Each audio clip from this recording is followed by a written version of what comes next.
Thanks for listening to this conversation with Donald Trump. To support this podcast, please check out our sponsors in the description. And now, as I've started doing here at the end of some episodes, let me make a few comments and answer a few questions. If you would like to submit questions, including in audio and video form, go to lexfriedman.com/AMA or get in touch with me for whatever other reason at lexfriedman.com/contact. I usually do this in a t-shirt, but I figured for this episode, I'll keep my suit and tie on. So first, this might be a good moment to look back a bit.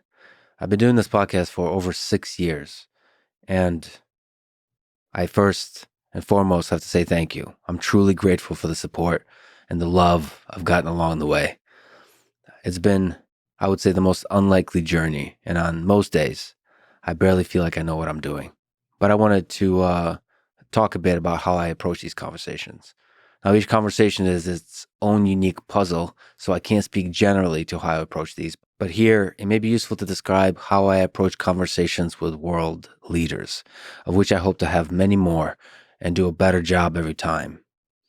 I read a lot of history, and I admire the historian perspective. As an example, I admire William Shirer, the author of many books on Hitler, including The Rise and Fall of the Third Reich.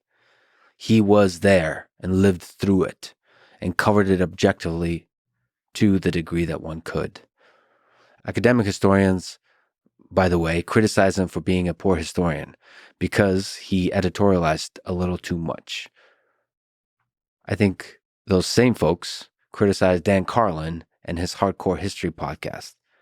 I respect their criticism, but I fundamentally disagree.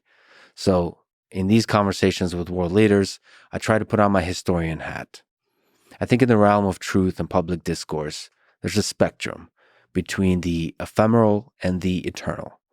The outrage mob and clickbait journalists are often focused on the ephemeral, the current thing, the current viral shitstormer of mockery and derision.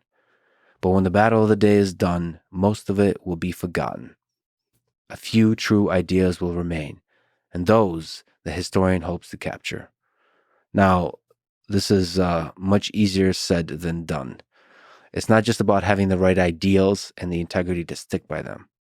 It's not even just about having the actual skill of talking, which I still think I suck at.